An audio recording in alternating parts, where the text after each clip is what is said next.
In this video, we're counting down 50 electric rideables that fold into suitcases, balance on one wheel, race across snow, rise above water, climb stairs, and even leave the ground. Stay until the end, because the final machines look impossible, yet each one has been built or officially demonstrated. Number 50. Specialized Turbo Vado 5.0. The countdown begins with a machine that looks almost normal. The Specialized Turbo Vado 5.0 is a city e-bike made for people who want to replace short car trips without giving up the feel of a bicycle. Its battery sits inside the frame, its motor helps only when the rider pedals, and its lights, fenders, rack, and front suspension are built for daily travel. What makes the Vado important is not a strange shape.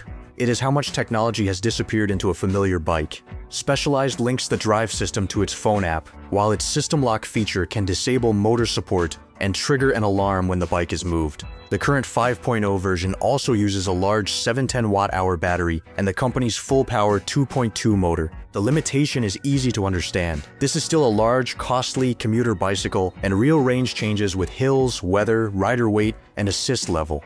Yet it shows where this story starts. Electric travel no longer needs to look experimental. The next rideable takes that hidden technology idea even further by removing most of the parts people expect to see on a bicycle. Number 49. VanMoof S6. The VanMoof S6 looks as if someone drew a bicycle using only a few clean lines. The lights sit inside the frame. The battery is hidden. Cables are kept out of sight. An electronic lock is built into the rear wheel area, so the rider can secure the bike without carrying a heavy chain for every short stop. VanMoof's story also makes the S6 more interesting. The original company failed in 2023 after rapid growth, repair trouble, and heavy costs. The brand later returned under new ownership, and the S6 became part of that comeback. It keeps the smart bike idea but is being supported through a wider service system than the old direct-only model. The bike can recognize its owner through a phone connection, provide location features, and manage assistance through software. That feels convenient when everything works. It can also be the weak point. A normal bicycle can often be fixed with common parts. A connected bike may need brand-specific electronics, firmware, and trained service. The S6 proves that an electric rideable can feel like a device as much as a bicycle. But the next machine solves a different city problem. It does not only lock itself, it folds small enough to move with its rider. Number 48. Brompton Electric G-Line. Brompton has built folding bicycles for decades, but the electric G-Line is not simply a motor added to the company's tiny classic bike. It uses larger 20-inch wheels, wider tires, disc brakes, and a frame designed for rougher city streets and light gravel. The real trick remains the fold. Brompton says the G-Line can be folded in under 20 seconds. The frame closes, the rear wheel tucks underneath, and the handlebar drops down until the bike becomes a compact package that can roll on small built-in wheels. That lets a rider take it into an office, apartment, train, or car without leaving it outside. The electric version adds a front hub motor and a removable battery bag. Brompton lists a claimed assisted range of up to 90 kilometers under favorable conditions. Like every range claim in this video, that is not a promise for every rider. Its weakness is weight. Electric parts and larger wheels make it heavier than a basic folding bicycle. It is also priced far above many normal commuters. Still, few full-size feeling e-bikes can shrink this quickly. And if folding a bicycle seems clever, the next machine hides even more of its working parts, including the chain. Number 47. GoCycle G4i. The GoCycle G4i was created around the idea that an e-bike should be clean enough to carry through a home and simple enough to fold for travel. Its chain, gears, and oily parts are covered inside a smooth structure called the Clean Drive. The wheels mount from one side, which gives the bike a shape closer to a piece of modern equipment than a normal cycle. A small electric motor in the front wheel assists the rider. The battery sits inside the main frame, and GoCycle says charging can take about 3.5 hours.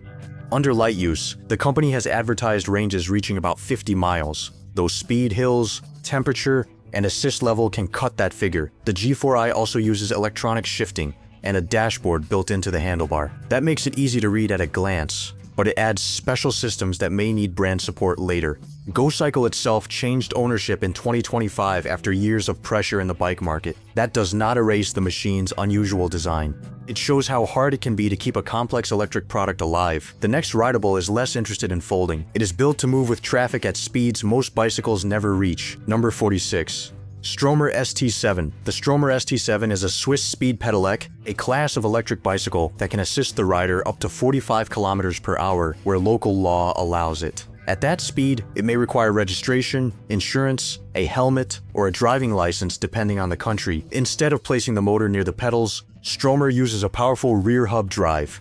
The ST7 also combines a belt drive with a 12-speed pinion gearbox mounted near the center of the bike. The gears are protected inside a sealed case, while the belt avoids the oil and frequent cleaning of a normal chain. Stromer offers a very large battery option and lists extremely long-range figures under ideal conditions. Those numbers can fall sharply when the rider holds high speed, climbs hills, or rides in cold weather. The ST7 is fast and advanced, but it is also heavy and expensive. It is not a bicycle someone casually lifts up several flights of stairs. Its legal class can also stop it from using paths open to slower e-bikes. This machine asks whether an e-bike can replace a car on a longer commute. The next one asks whether a bicycle can replace the car while carrying children and a week of shopping. Number 45. Riese and Müller Load 575. The Riese and Müller Load 575 puts its cargo box between the rider and the front wheel.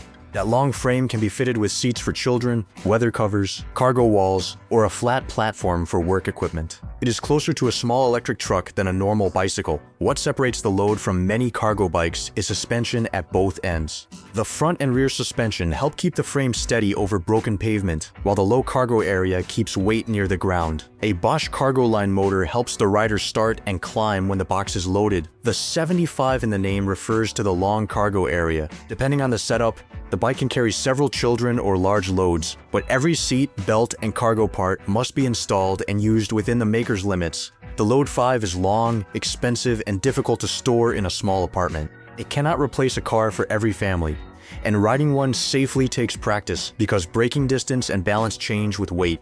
Yet it proves that electric assistance can turn a bicycle into family transport. The next bike carries a similar load while staying almost the same length as a regular cycle. Number 44. Turn GSD. The Turn GSD has small wheels and a long rear rack, but its total length is close to that of a normal bicycle. The latest generation is rated for a maximum gross vehicle weight of 210 kilograms. That total includes the bike, rider, passengers, accessories, and cargo. Turn says the rear can carry 2 loved ones or a large grocery load when the correct seats, rails, and foot supports are fitted. The handlebar and seat can adjust for riders of very different heights, which means 2 adults in one home may share the same bike. Another clever feature appears when the ride is over. The handlebar folds down, the seat drops, and the GSD can stand upright on its rear end. This helps it fit in a lift, hallway, or small storage area without becoming a full folding bike. The trade-off is complexity. A loaded cargo bike needs strong brakes, good tires, careful maintenance, and a rider who understands how the extra weight changes steering. It also remains much wider once passenger rails and bags are added. The GSD turns a short bicycle into a heavy hauler. The next machine moves away from family transport and brings motorcycle looks to the e-bike world. Number 43. Super 73R Adventure Series. The Super 73R Adventure Series looks more like a small motorcycle than a bicycle. It has a long bench seat, wide tires, full suspension, and a large battery mounted inside the frame. Pedals are present, but the riding position and shape make it feel very different from a normal pedal bike. In its street-ready Class 2 setting, the motor assistance is limited to 20 miles per hour in the United States. Super 73 also lists off-road settings and higher performance in places where they are allowed. That difference matters.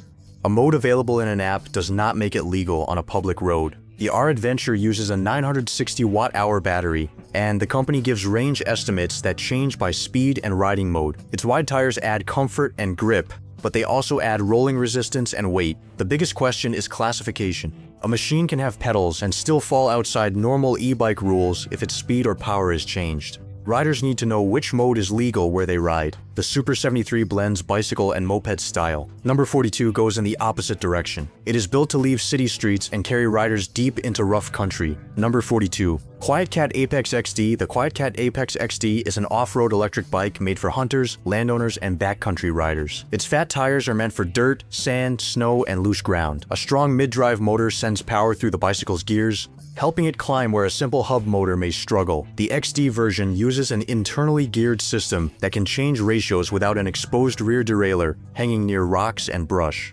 QuietKat has offered an optional second battery, allowing the maker to advertise very long range under low-speed test conditions. This is where range claims need care. Soft ground, steep climbs, cold weather, heavy cargo, and high assistance can drain a battery much faster than a smooth test route. The Apex XD also weighs far more than a basic mountain bike. If the battery is empty far from home, the rider still has pedals, but moving such a heavy machine without help is hard. Fat tires and powerful drive parts also cost more to replace. Its value is access. It can move quietly across private land and rough trails where motorized e-bikes are permitted. But the next machine pushes so far beyond bicycle rules that its own maker warns American buyers to keep it off public roads. Number 41. Segway Zyber. The Segway Zyber is one of the clearest examples of an electric rideable sitting between an e-bike and a motorcycle. It has pedals, but it also has a long motorcycle-style seat, thick tires, full suspension, and a frame built around a powerful drive system. Segway lists up to 175 Newton-meters of torque.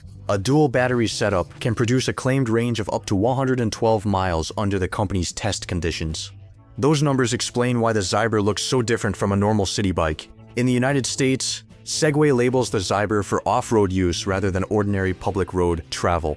Local laws may treat high-power pedal machines as mopeds, motorcycles, or unregistered motor vehicles. A buyer cannot assume that pedals make it legal everywhere. The Zyber is also large and heavy. It will not fold under a desk, and carrying it upstairs is not realistic. It is designed around power, style, and long rides on suitable land. That ends the bicycle-heavy first act. From here, the rider starts standing instead of sitting, and the machines become faster, smaller, and much less forgiving. Number 40. Unagi Voyager. The Unagi Voyager is built for one simple city problem. The last part of a trip is often too far to walk but too short for a car. The scooter uses a slim deck, a carbon fiber steering tube, and two small motors, one in each wheel. Unagi lists a top speed of 20 miles per hour and a claimed range of up to 25 miles. The scooter can send up to 1,000 watts of peak power through both motors, which helps on hills compared with a basic single motor model. Yet the whole machine weighs under 30 pounds, making it light enough for many riders to lift into a train or office. That low weight has a cost. The small solid tires do not smooth rough streets like large air-filled tires. The deck is narrow, and the short wheelbase can feel nervous over cracks or wet metal covers. Real range also falls when the rider is heavy, the road climbs, or speed stays near the maximum. The Voyager is a clean, useful commuter. But number 39 removes the folding joint found on most scooters and turns the entire frame into one rigid piece. Number 39. Boehm 3. The Boehm 3 was designed by a British team that wanted to fix the weak, shaking steering columns common on folding scooters. Its main frame is a rigid metal body that does not fold in the middle. That makes it less convenient to carry, but the steering structure feels more like part of a vehicle than a suitcase handle. Bo calls its control system Safe Steer. The handlebars can turn, but springs help bring them back toward the center. The goal is to make sudden wobbles less likely while still letting the rider lean through a curve. The M3 also uses an air deck, a suspended platform under the rider's feet. Instead of placing small springs at each wheel, the deck itself moves to soften bumps. The company lists a maximum speed of about 25 miles per hour, though legal limits can be lower. A rigid frame has one obvious weakness. It takes up more room. The rider cannot fold the stem and slide the scooter under a desk. It is also still a standing machine with small wheels, so holes and curbs remain serious hazards. The M3 tries to make a scooter feel calmer. The next one does not chase calm at all. It brings motorcycle-like acceleration to a standing platform. Number 38. Apollo Phantom 2.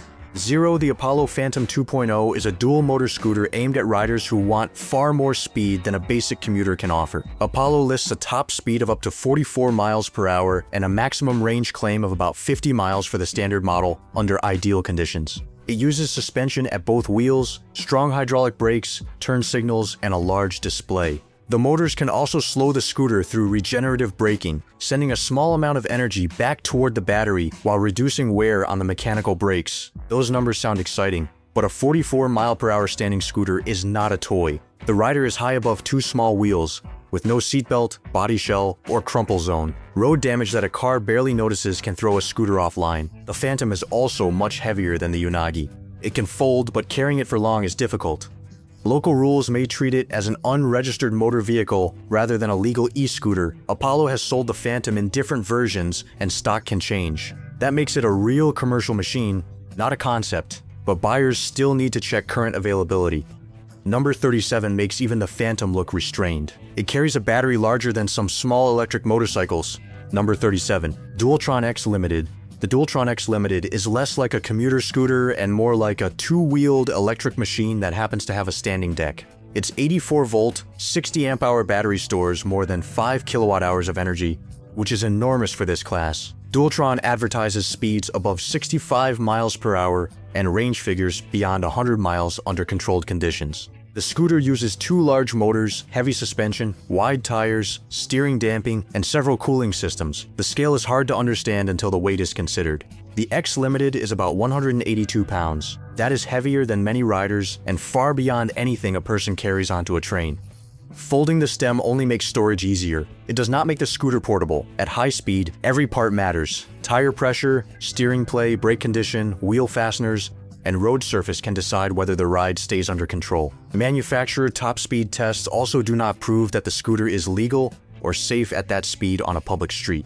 The X Limited shows what happens when scooter makers stop caring about last mile travel and start chasing raw numbers. Yet one major company has built a rival with enough power to reach similar territory and a much larger support network. Number 36. Segway Super Scooter GT3 Pro. The Segway Super Scooter GT3 Pro is the company's high-performance standing scooter. Segway lists dual motors producing up to 3,500 watts each, giving the machine 7,000 watts of combined peak power. Its claimed maximum speed is 80 kilometers per hour, or just under 50 miles per hour. A 2,160 watt-hour battery supports a claimed range of up to 138 kilometers when tested at a much lower speed. The GT3 Pro also uses adjustable hydraulic suspension, large self-sealing tires, hydraulic brakes, traction control, and a steering damper. These systems help manage a machine with far more speed and weight than a normal commuter scooter. That performance creates serious limits. Segway states that the GT3 Pro is restricted to private property use in some regions. Its legal status depends on local rules, and its maximum range falls sharply when ridden near full speed. Number 35. Honda Moto Compacto. The Honda Moto Compacto begins as a flat white rectangle. Pull out the wheels, raise the handlebar, unfold the seat, and the box becomes a tiny electric scooter. Honda lists a top speed of 15 miles per hour and a range of up to 12 miles. Charging takes about 3.5 hours. Those figures are modest, but speed is not the reason this machine exists. Its job is to fit where almost no other powered rideable can. When folded, the wheels and seats sit inside the body. A handle lets the owner carry it like a large case. Honda even designed storage spaces for the charger and small items. The idea comes from the original gasoline Honda Moto Compo of the 1980s, which was made to fit inside a small car. The electric version is cleaner and flatter, though still heavy enough that carrying it for long will test an arm. Small wheels and a short frame also make it suitable only for smooth, low-speed routes. It is not built for rough roads, long commutes, or rain-soaked potholes. The Moto Compacto is strange because it disappears into a box. Number 34 is strange because it adds 2 extra wheels and asks the rider to steer with the whole body. Number 34. D-Fly Dragonfly. The D-Fly Dragonfly has 4 wheels, a wide deck, and 2 handlebars, but calling it a scooter does not explain how it moves. The machine was developed around 3-dimensional steering. The rider turns the bars while leaning the body, causing the 4-wheel chassis to carve through a corner.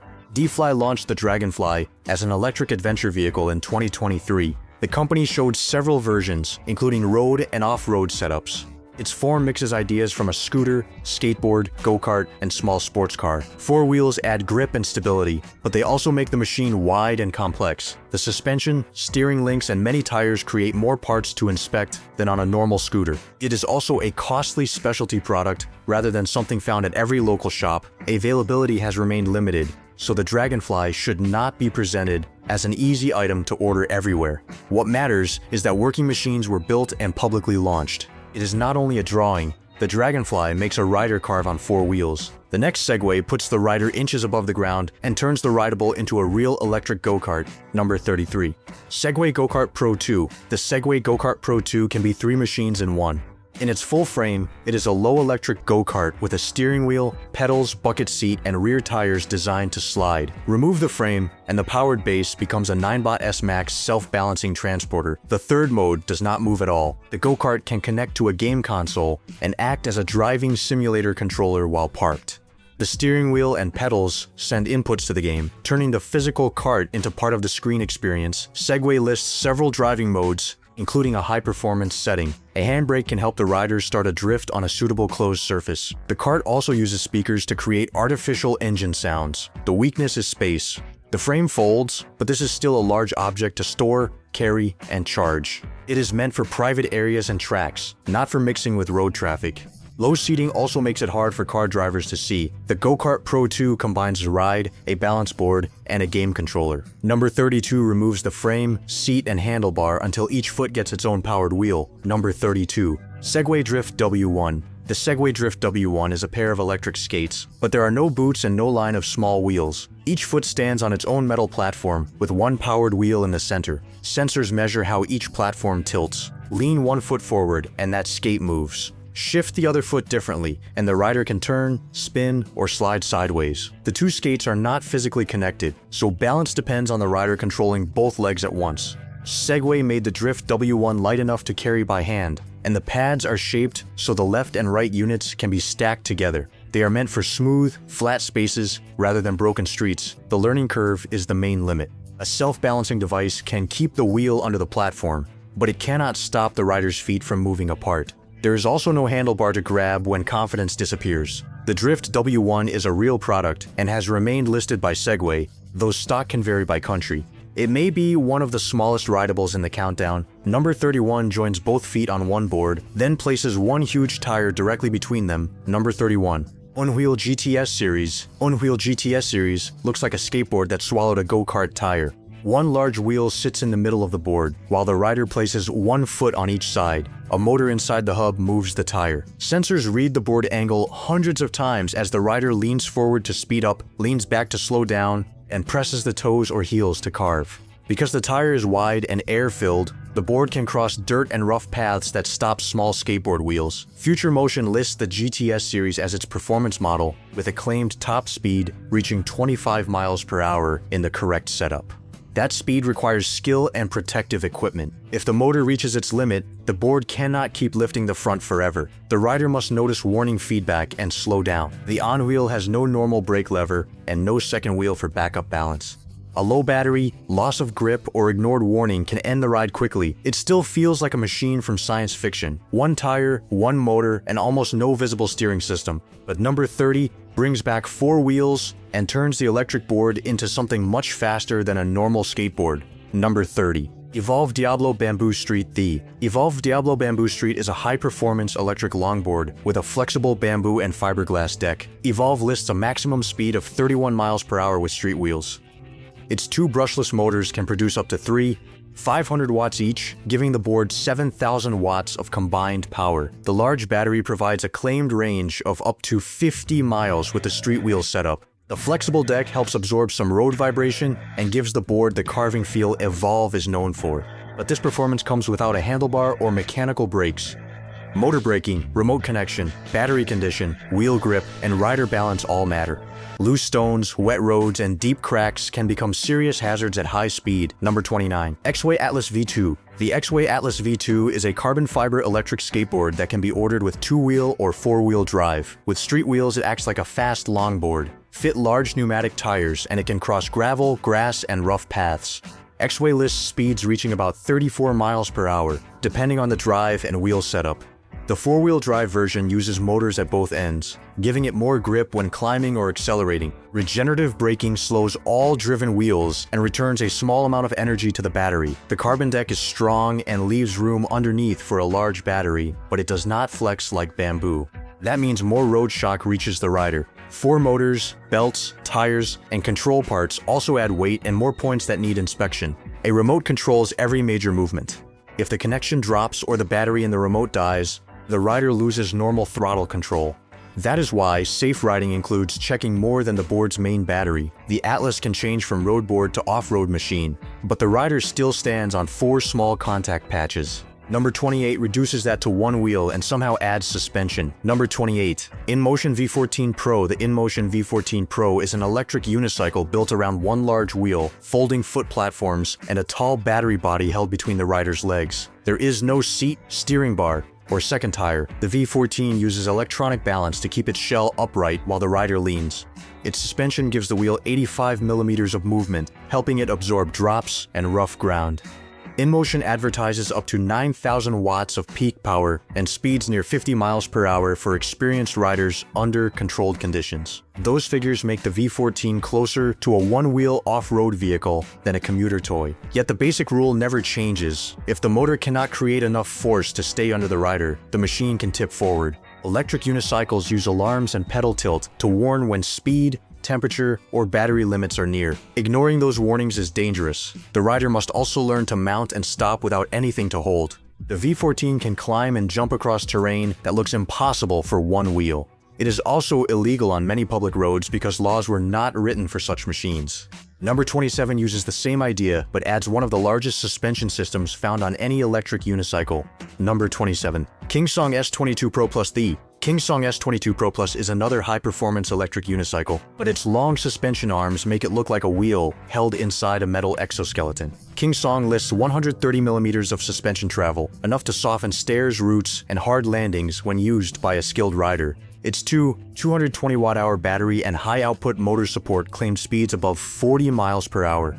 Large side pads let the rider push against the body during acceleration, braking, and jumps. The S22 is not small. It weighs far more than the simple commuter unicycles that first appeared years ago. A trolley handle helps when walking beside it, but carrying it upstairs can be difficult. Suspension rollers, battery packs, pedals, and motor cables also need regular checks. Current availability changes by region. Some official distributors list the Pro Plus for sale, while others show it as sold out. That makes it a real production model, but not a product that every viewer can order at once. The S22 Pro Plus shows that one-wheel machines have become serious off-road equipment. The countdown now leaves boards and standing platforms behind. Number 26 is the first rideable here that needs a motorcycle license in many places. Number 26. BMW CEO2 calls the CEO2 an e-parkourer because it does not fit neatly into the scooter or motorcycle box. It has a low flat seat, wide footrests, small wheels, and an open frame. The shape lets a rider sit normally, slide backward,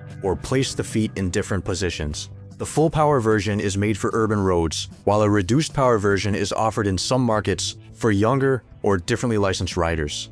Charging can be done from a household outlet, which makes the CE02 easier to live with than an electric motorcycle that needs a large charging station. Its low center of gravity helps in traffic, and reverse assistance can make parking easier, but it is still a road vehicle with registration, insurance, and licensing rules. It is not an e-bike even if its size makes it look friendly. The CEO02 also has less weather protection and storage than a full scooter. Its short-range focus suits city travel, not long highway trips. BMW built it to create a new class rather than copy a gasoline bike. Number 25 takes the opposite path. It hides modern electric parts inside a shape inspired by old British cafe racers. Number 25. Maving RM1S. The Maving RM1S looks like a small motorcycle from the middle of the last century. It has a round headlight, a flat seat, wire-style wheels, and a slim body where a gasoline tank might normally sit. Under that classic shape are removable batteries. The rider can unlock them, lift them out, and charge them indoors. This matters for people who park on a street or in a shared garage with no power socket. Maving lists a top speed near 70 miles per hour and a claimed range of up to 80 miles in suitable conditions. That gives the RM1S enough speed for faster roads, though long high-speed riding reduces range. The removable batteries solve a charging problem, but create another one. Each pack is heavy, and carrying more than one upstairs is not effortless. The motorcycle also has less cargo room and wind protection than a large commuter scooter. Maving builds the bikes in Britain and has focused on a simple riding experience without a clutch or manual gearbox. Twist the throttle and the rear motor pulls away. The RM1S makes electricity look old-fashioned. Number 24 uses aerospace-style design and lets the entire battery roll away like luggage. Number 24. Rivet Anthem. The Rivet Anthem is a light urban electric motorcycle built around a folded metal frame. Its most unusual feature is the removable battery pack. Lower the battery from the bike, unfold its small wheels and handle, and it can be rolled into a building instead of carried like a giant box. The seat height can also move up or down, helping the same motorcycle fit riders with different leg lengths. Rivet lists a 4.3 kilowatt-hour battery, an integrated 3 kilowatt charger, and a top speed above 75 miles per hour. The Anthem's battery can charge while installed or after removal. That makes apartment ownership more realistic, though rolling a heavy pack still requires a clear path and a lift if there are many stairs. Its range is aimed at city and short regional travel rather than all-day touring. Holding highway speed uses energy quickly, as it does on every electric motorcycle. The Anthem is sold as a current road bike, not a prototype. Its clean frame and moving seat show how an electric design can ignore the space once needed for a fuel tank and engine. Number 23 goes further. It removes the gearbox, chain, and liquid cooling from a sharp-looking city motorcycle. Number 23. Zero FXE. Zero FXE looks like a supermoto motorcycle reduced to its cleanest parts. The motor drives the rear wheel through a belt, so there is no clutch, manual gearbox, engine oil, or exhaust system. Zell lists 78 pound-feet of peak motor torque and a maximum speed of 85 miles per hour. The current specifications give a city range of up to 105 miles under the standard test cycle. Faster highway riding cuts that number because air resistance rises quickly with speed. The FXE's battery is integrated rather than designed for easy daily removal. Standard charging is slow, but Zero offers accessory charging equipment that can reduce the weight. The motor is passively air-cooled, removing pumps and radiators from the power unit. That simplicity does not mean zero care. Tires, brakes, belt tension, bearings, suspension, and electrical connections still need inspection. Battery repair can also cost far more than work on a small gasoline bike. The FXE is narrow and quick, making it useful for city streets and short back road rides. Its limited highway range is the main barrier for riders who travel long distances. Number 22 is heavier, faster off the line, and connected to one of the most famous motorcycle names in America. Number 22. Livewire S2 Del Mar. Livewire S2 Del Mar is an electric street motorcycle built around a structural battery case. Instead of placing a battery inside a separate frame, the main energy unit helps form the body of the bike. Livewire lists an 84 horsepower motor, 194 pound-feet of torque, and a 0 to 60 time of about 3 seconds. Its tested city range is around 113 miles, while steady highway travel at 55 miles per hour lowers that figure to about 70 miles. The Del Mar supports household charging and level 2 charging. Livewire states that a level 2 charge from 20 to 80% can take about 78 minutes. That is useful during a meal or work stop, but it remains much slower than filling a fuel tank. Software updates can be sent over the air, bringing the motorcycle into the same connected world as phones and cars. That can improve features, but it also means the owner depends on digital support. The Del Mar is quick, quiet, and built for urban riding, but it weighs more than 400 pounds. Low-speed handling still demands respect. The next motorcycle brings back a name that disappeared from two-wheel production for decades and combines it with a liquid-cooled electric system. Number 21. Can-Am Pulse. The Can-Am Pulse marks the return of the Can-Am name to motorcycles. Instead of coming back with a gasoline engine, the company chose an electric street bike with a wide battery body and a single-sided swing arm. The Pulse uses a liquid-cooled battery and motor system. Liquid cooling helps control temperature during hard riding and repeated charging, which can protect performance when an air-cooled system begins to reduce power. Can-Am includes several ride modes, regenerative braking settings, traction control, and anti-lock brakes. The bike can also move slowly in reverse, a useful feature when backing out of a tight parking space. Its range is designed mainly for city and regional use. Like the Del Mar, the Pulse loses range faster on open highways. The battery is fixed in the bike, so an owner needs access to charging where the motorcycle is parked. Can-Am sells the Pulse as a real road bike through its dealer network. That gives it more support than a small startup can offer, but it also carries a price far above many gasoline entry bikes. The Pulse closes the city motorcycle part of the countdown. Number 20 leaves pavement behind with an electric dirt bike that now claims more power than some full-size machines. Number 20. Sur-Ron Ultra BHP. Sur-Ron Ultra BHP is an electric off-road motorcycle that sits between a mountain bike and a full-size dirt bike. It has no pedals, and it should not be confused with a normal e-bike. Sur-Ron's 2026 high-performance version uses a 74-volt battery and lists up to 24.5 kilowatts of motor power. The company claims a top speed near 59 miles per hour and a range of up to 71 miles when tested at 31 miles per hour. The battery can be removed, and charging from 20 to 80% is listed at about 2.5 hours.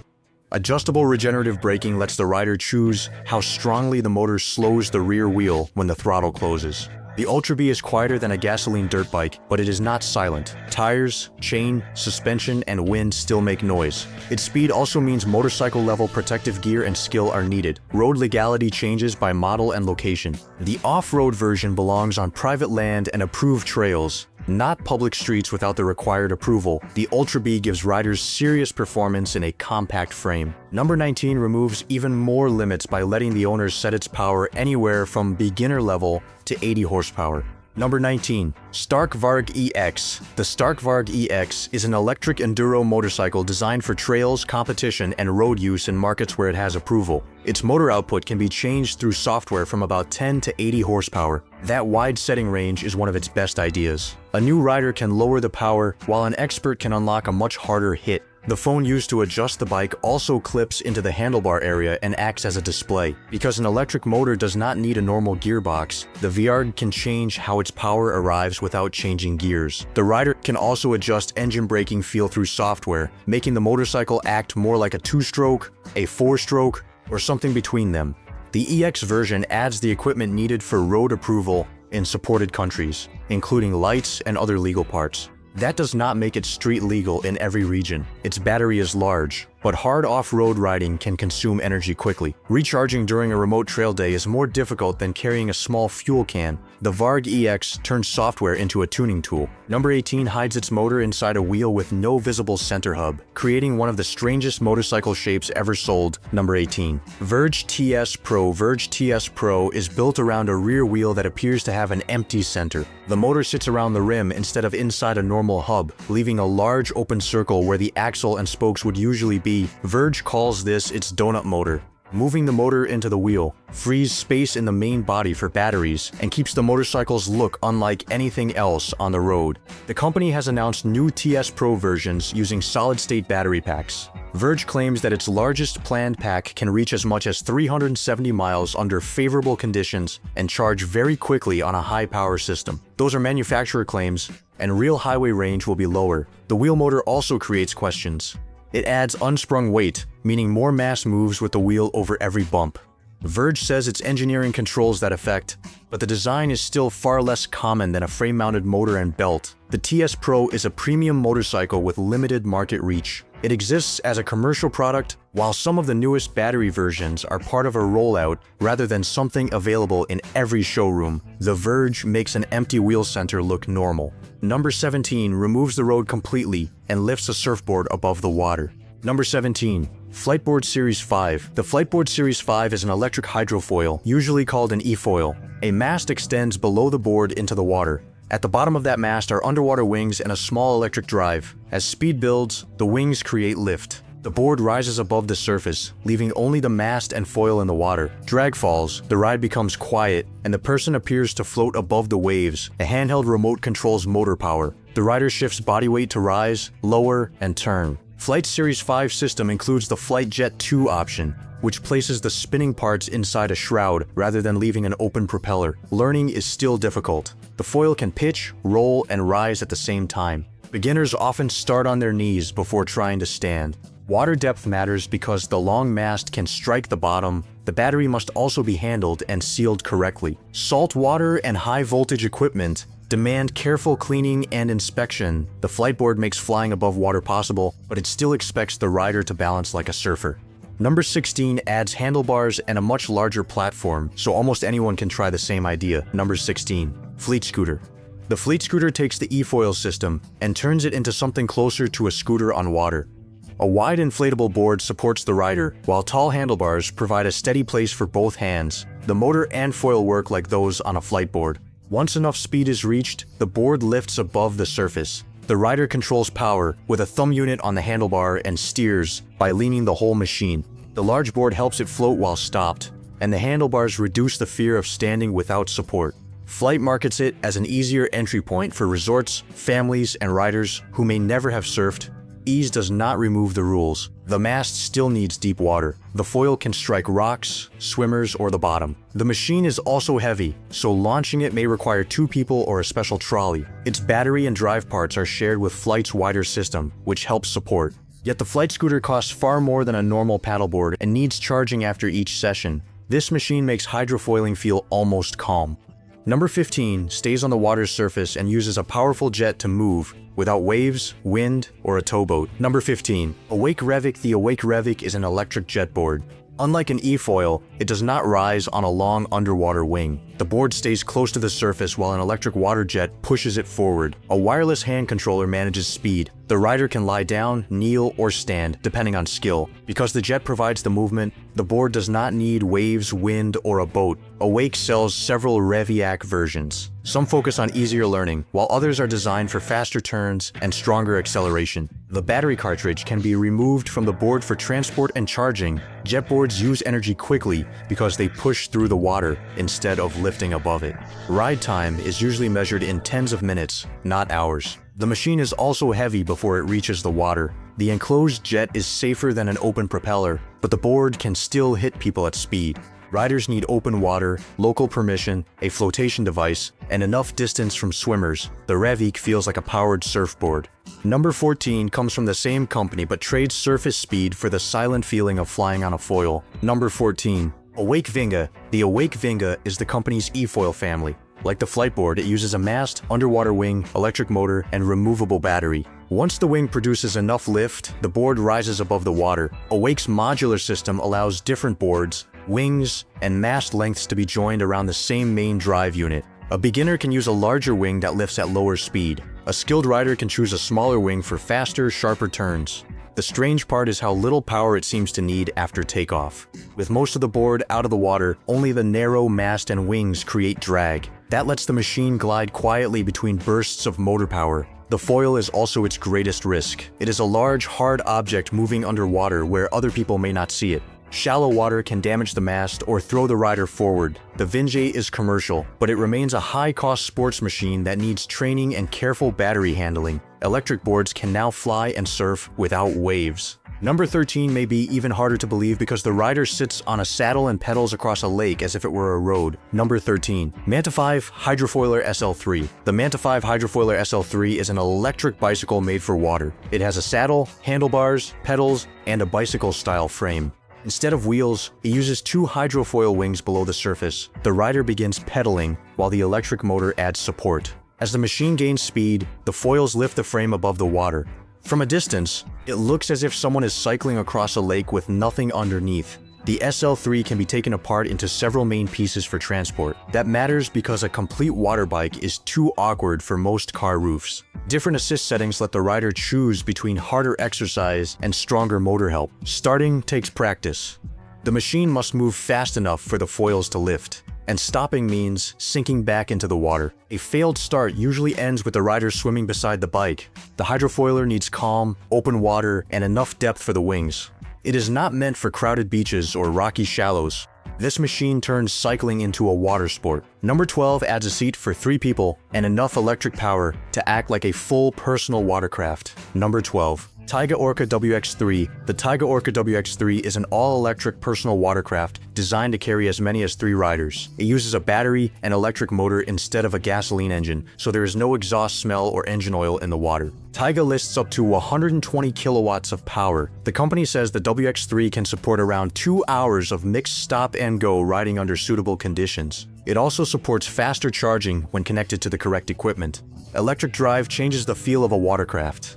Torque arrives at once, and there is no engine sound building before the machine moves. Software can manage riding modes, maps, security, and geofenced areas. The biggest problem is charging near water. A marina needs suitable electrical service, and a rider far from home cannot refill the battery from a fuel can. Cold weather, hard acceleration, waves, and towing can all reduce ride time. Taiga announced the current Orca generation with deliveries beginning in 2026. Availability is still much smaller than for gasoline watercraft. The Orca is a full-size machine for lakes and coasts. Number 11 moves to frozen ground with 1 front ski, 1 rear track, and no gasoline engine. Number 11. Moonbike. The Moonbike looks like someone cut away most of a snowmobile. 1 ski guides the front. A rubber track under the rear pushes the machine across snow. The rider sits on a narrow seat and turns with motorcycle-style handlebars. At about 87 kilograms, it is much lighter than many full snowmobiles. That makes it easier to transport and less likely to sink deeply into soft snow. The electric motor also delivers smooth torque without a clutch or engine warm-up. Moonbike offers battery choices and lists riding time rather than one fixed distance because snow conditions change energy use so much. Deep powder, steep climbs, low temperature, and rider weight can cut the time sharply. The narrow design helps it pass through forests and small trails, but it carries only one person and little cargo. It also lacks the long track and large body of a work snowmobile. Cold weather is hard on batteries. A pack that performs well in a warm building can deliver less energy after sitting outside. Owners need a charging and storage plan. The Moonbike turns snow into a quiet playground. Number 10 goes one step smaller, an electric snowboard that drives itself uphill and across flat ground. Number 10. Cirrusher Ripple. The Cirrusher Ripple is an electric snowboard with a powered track built under the rear part of the board. A normal snowboard depends on gravity. The Ripple can move across flat snow and even climb gentle slopes without a ski lift. Cirrusher lists a 3,000-watt motor and a claimed riding range of roughly 15 to 20 kilometers, depending on snow, temperature, rider weight, and speed. A handheld remote controls power while the rider turns by leaning and twisting the board. The drive track changes the feel. It adds grip and forward force, but it also adds weight beneath the rider's feet. A normal board can be carried easily after a run. The Ripple includes a battery, motor, track, and suspension parts. It is not a replacement for a mountain lift or a full snowmobile. Steep slopes, deep powder, and hard ice can still stop it. Moving parts must also be kept clear of clothing, ice, and packed snow. Yet the idea is remarkable. A rider can leave a hill, cross level ground, and continue without walking. From this point, the countdown changes again.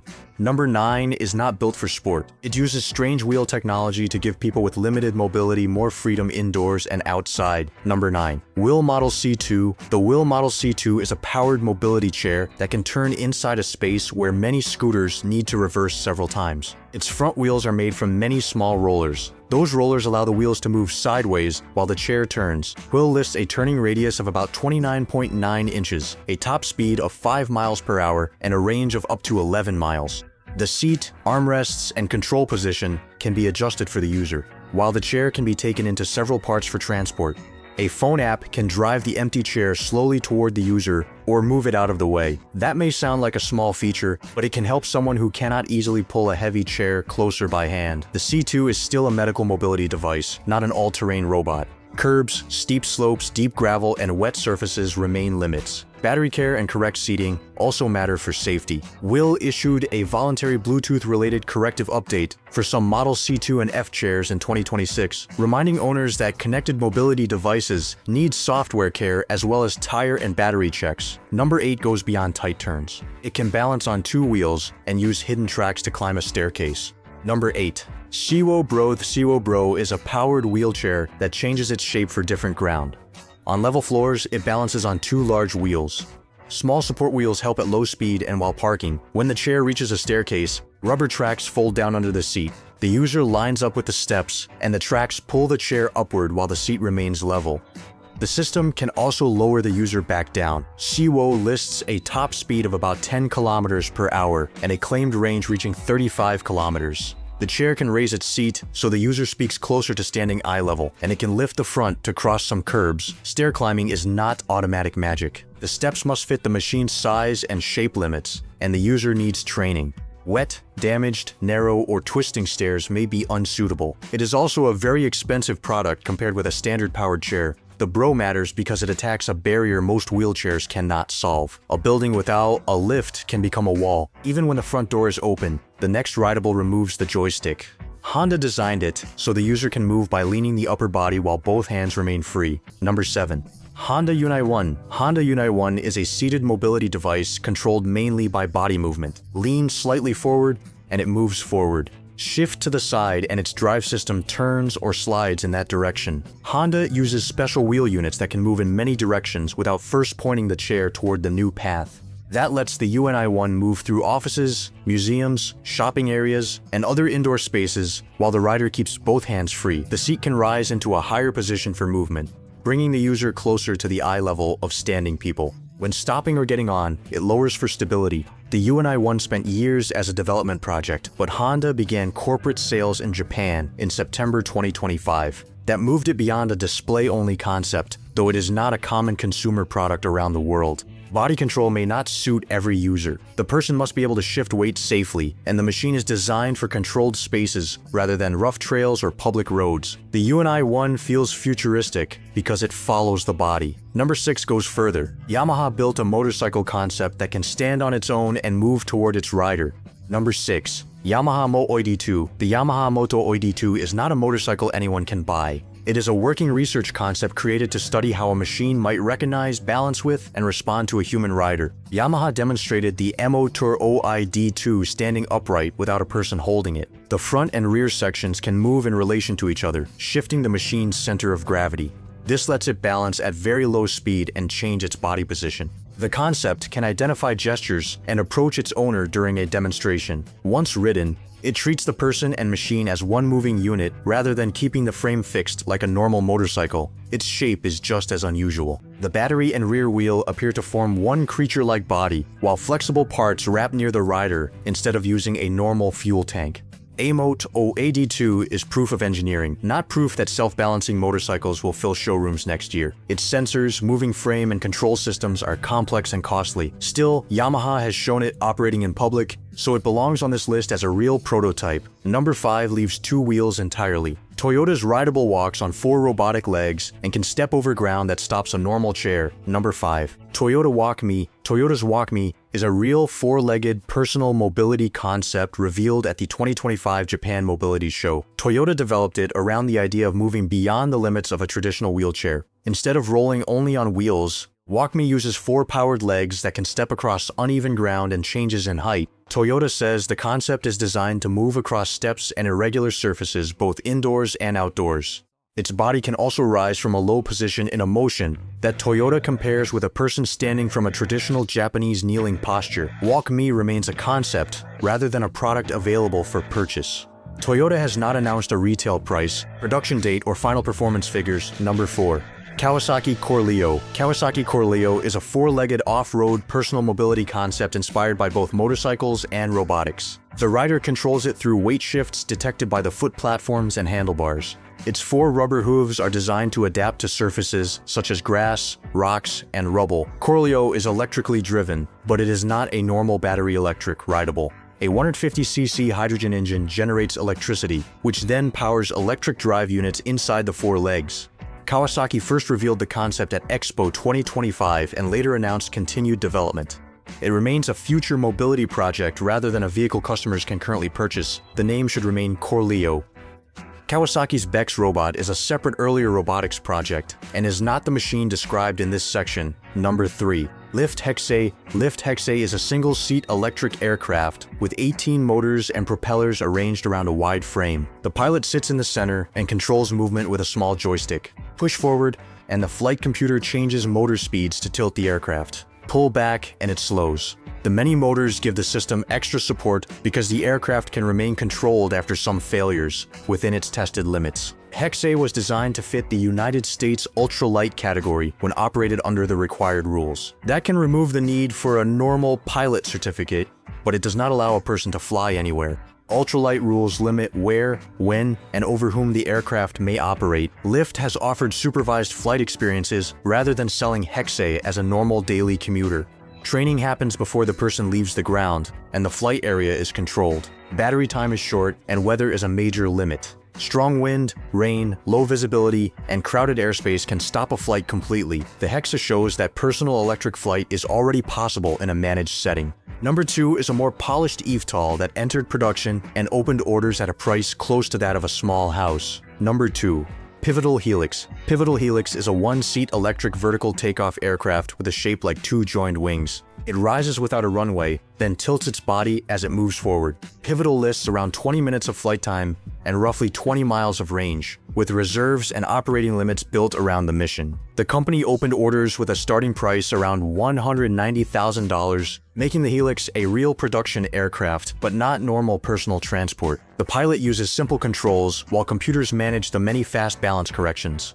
Pivotal also requires training before delivery. In the United States, the aircraft is designed around the Part 103 ultralight rules, which can allow operation without a pilot certificate under strict conditions. Those rules are not a free pass. Flights are limited to daytime, cannot pass over crowded areas, and must stay clear of controlled airspace unless permission applies. Weather can cancel a trip, and the aircraft carries only one person with very little baggage. The Helix is important because customers are not only watching a demonstration. Production aircraft have been built and delivered, but the final Rideable looks even closer to the flying car people imagined as children. It uses 8 motors, a race car-like frame, and a joystick. Number 1. Jetson ONE. The Jetson ONE is a single-seat electric aircraft built around a light metal safety frame. 8 motors spin 8 propellers, arranged so the aircraft can keep flying after losing one motor in certain conditions. The pilot sits low in the center and controls direction with a joystick. A separate control handles height. The flight computer manages balance, so the rider does not directly adjust every motor. Jetson lists a software-limited top speed of 63 miles per hour and about 20 minutes of flight time for a pilot within the weight limit. The aircraft also includes a ballistic parachute as a final emergency system when there is enough height for it to open. This is not a car, and it cannot drive on a road. It is an ultralight aircraft that takes off and lands vertically. In the United States, Jetson says it is designed to fit Part 103, but the same strict limits on airspace, daylight, crowds, and safe operation still apply. Jetson has shown public flights, races, training, and customer aircraft. New order slots have reached into 2028, with a total price far beyond most motorcycles or cars. The One takes first place because it completes the journey of this countdown. We began with a bicycle that hides a motor inside a normal frame. We end with a machine that lifts one person into the sky using nothing but batteries, computers, and electric motors. These 50 Rideables are not all equal. Some can be purchased today. Some are sold only in a few markets. Others are research machines that may never reach a store. The honest difference matters. What they share is a new freedom in design. Electric motors can be small, placed almost anywhere, and controlled with software. That lets engineers build bikes that fold, boards that balance, chairs that climb, machines that walk, and aircraft that rise without a runway. The future of travel may not be one perfect vehicle. It may be hundreds of strange machines, each built for one road, one rider, one surface, or one problem. And after seeing all 50, the hardest part may not be believing they exist. It may be deciding which one belongs in the future first.